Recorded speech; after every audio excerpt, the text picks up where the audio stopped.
What's going on, guys? Welcome back to another video here on my little channel. To all my new subscribers overnight, thank you for subscribing. Hopefully you enjoy the content. I'll keep trying to churn it out. As everyone knows at the moment, the news is just so stale and nothing is happening in the Leeds sphere, which is really starting to make me a bit nervous because the season's around the corner. We have a few key areas we need to strengthen. As I said in yesterday's video, I do believe we need a striker and a left back. But the players we've been linked with today, well, there's not many. There's one in left back and the rest are midfielders. Or a midfielder and a centre back. So still some business to be done. I'll first off say that Jesse Marsh has come out and said that he doesn't believe the squad is ready for the start of the season. I don't think he means it in the context that the headline is saying. He went on to say that he's never been in charge of a team that's been ready for the start of the season from pre-season.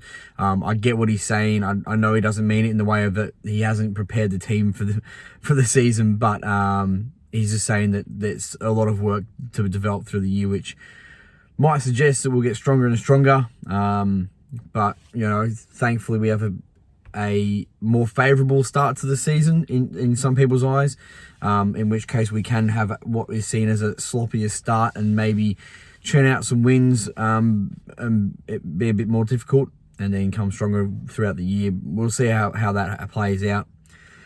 Bit worried because Sinistera, there's no news about him, and I'm starting to get a bit worried that maybe that's him done for quite a while. Usually they'd let us know by now, but the fact that it's got a bit quiet makes me wonder if the club are a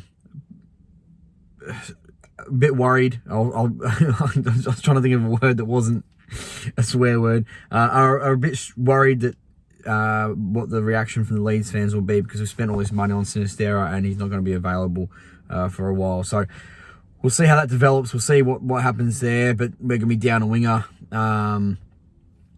Albeit we don't know what sort of winger he is or how he's going to fit the system because he barely played. He looked explosive and quick, but didn't really do all that much in the way of scoring goals or looking like he was going to create anything, a goal or assist. But yeah, we'll see how that one develops. But if he goes down with injury, we could probably last for a little while without him, and then he comes back. But we really need a striker and a left back. Which brings me on to the first player, Gutierrez from Madrid. Zidane has hailed him as a phenomenal player and a phenomenal talent. Real Madrid apparently rated him for 7 million euros. I'm not sure if it was pound or euros, but 7 million. Can't profess to know much about him, but high praises from Zinedine Zidane, who is one of the greatest to play the game. So it's never a bad thing having high praise from him. Unproven in the Premier League. So I still think we need to get someone like Charlie Taylor in, even if we've got Taylor and we've got Gutierrez, because I just don't know if Firpo is the one, and he's injured anyway, so we need to bring those in before the start of the season. I'd like to see us do the move. I don't see him as a starter, though. I see him as a backup. I think Charlie Taylor should be the starter, but you can't go wrong with additions and having quality on the bench. I don't think what we have on the bench right now is quality. I think it's a step up from what we had before, in the way it was youngsters, but I think we need to actually bring in players, and I don't think Click should really feature for us this year. I don't think he's been good at all. He hasn't been good for quite some time. Forshaw, while he works hard and was okay in the preseason, it's not really what I would call quality coming off the bench. I would say Gelhardt's quality. I would say who else is there? Dan James would be quality off the bench if you say Sinistera and Harrison started. I think Dan James is quality, or Harrison's quality off the bench, if you know what I mean. If Gelhardt starts, Bamford's quality off the bench. I think we have quality in centre halves. I think, we've got, Creswell's on loan, but, we've got some quality centre halves there. So I think we just need to add depth. I think that's what we're talking about now. We need a striker, and I think we need a starting striker. From what we can tell, obviously De Ketelaere is the one we're after. There's all sorts of reports that are everywhere saying different things, so I'm not going to talk about him anymore because it's getting a bit boring now, if I'm honest with you. I think we just need to get a striker in, and yes, it needs to be a big money signing. It needs to be a quality striker, because I don't think Bamford's going to... I don't think Bamford's going to play a whole season. I don't think Bamford's going to be good enough throughout that time. I think he'll be okay. He'll have games where he does okay, but I don't think he should be the guy we're relying on to score goals, because even though he got 17 that 1 year, I remember how many chances he would get, and he can be wasteful. And I feel like we're going to need a striker who's going to be able to get one chance and score. He's going to have to be a poacher. It's going to have to be somebody like a Danny Ings that if you give him a half a chance, he's gonna make the keeper work. I feel like sometimes Bamford doesn't even make the keeper work. I think he's a bit wasteful, and his whole play hasn't been that great, which was meant to be one of his main strengths. So, striker, need to spend a big money on the striker. Left back, probably not as important to spend big money on. Just need to get some bodies in the door, I believe. Which brings me on to the next one. Apparently, we're looking at a centre back, and we've been to this before with Collins from Burnley. We don't need a centre back. We've got that many centre backs. I don't see why we would make that a priority. Why we're not making left back and a striker a priority, why we're waiting out De Ketelaere, and why we're not just going and making the Taylor deal happen. And look, they might be, I don't know the full ins and outs, and obviously this isn't FIFA, this isn't Football Manager.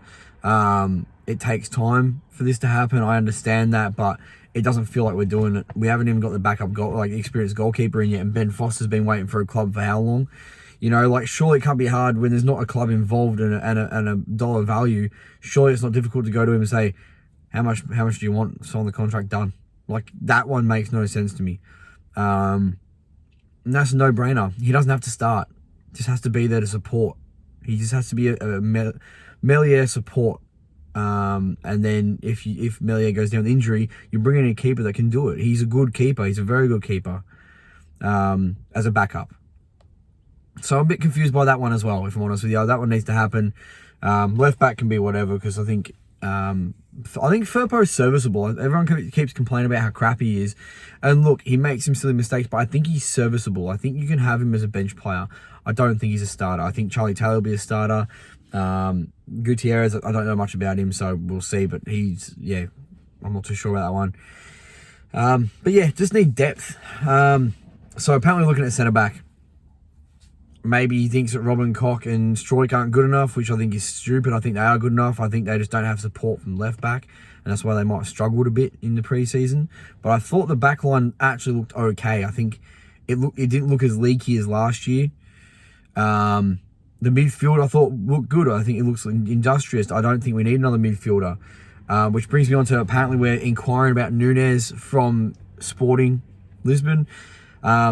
Very good player, good midfield player, technically good. They want over £40 million for him.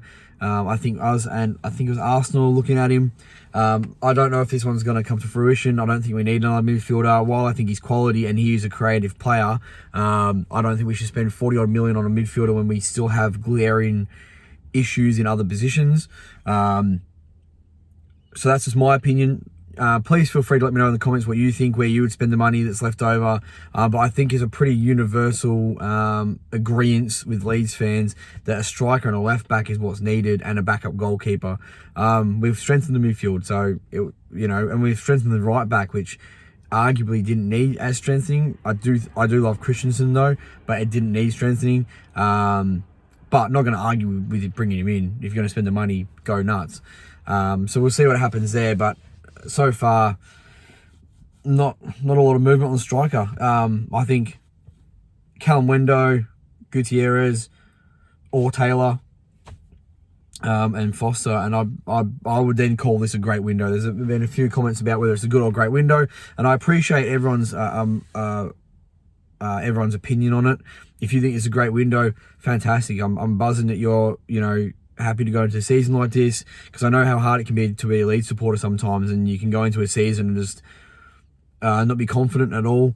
Last year I was confident, and pretty quickly it turned, because I knew it was going to be a slog, and it was. So I'm a bit nervous about this season. So if you've got a bit more confidence than me, I'm buzzing for you, because I wish I wasn't as anxious about it.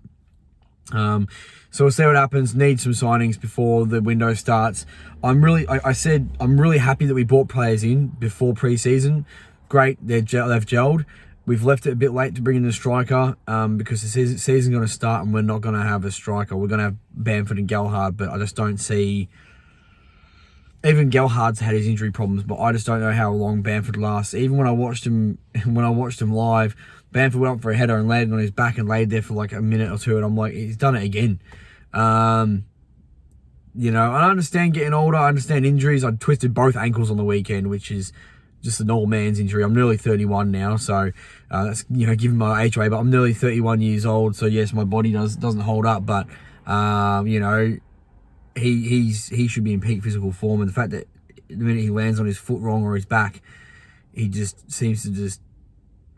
I don't know if it's... I feel like maybe he's a hypochondriac. Maybe he's... And for those who don't know what that is, it's like a, you know, feels like he's injured but he's not, or plays on it a bit, I guess.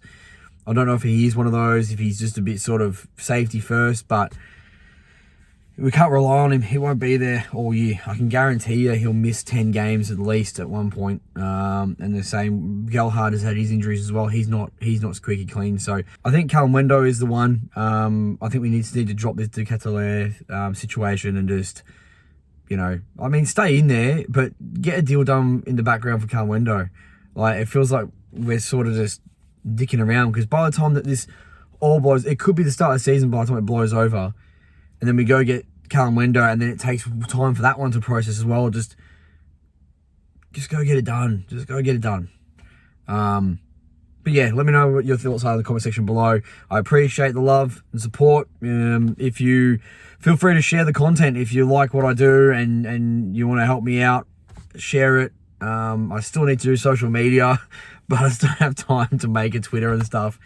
But I will do. I'll do it eventually. I'll make a Twitter and I'll make a maybe an Instagram, but I just don't know what to post on there, if I'm honest with you. I don't know what to do. I don't really have time to make little snippets and put it up there and things, so I might just stick to maybe make a TikTok and put that on and see if I can pick some people up that way. But you know, I'll do a Twitter where I just tweet that I'll put a video out and just little comments and stuff.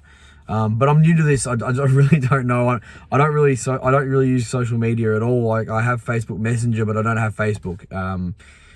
You know, it's sort of can be a toxic place, and it can take up a lot of time when you're just scrolling through what is essentially 99% crap. So, but yeah, I might make a Twitter just so I can make you guys aware of when I put a video out or when I'm planning to, and just, you know, chat. So, yeah, share me around. Let's try and get me towards that 1,000, I guess. I don't even know what the next milestone is. I'm just taking it 100 at a time at the moment, and it's fantastic. I'm absolutely loving it. Enjoy making the content for you guys. So, yeah, keep up the support, and I'll speak to you later. Peace.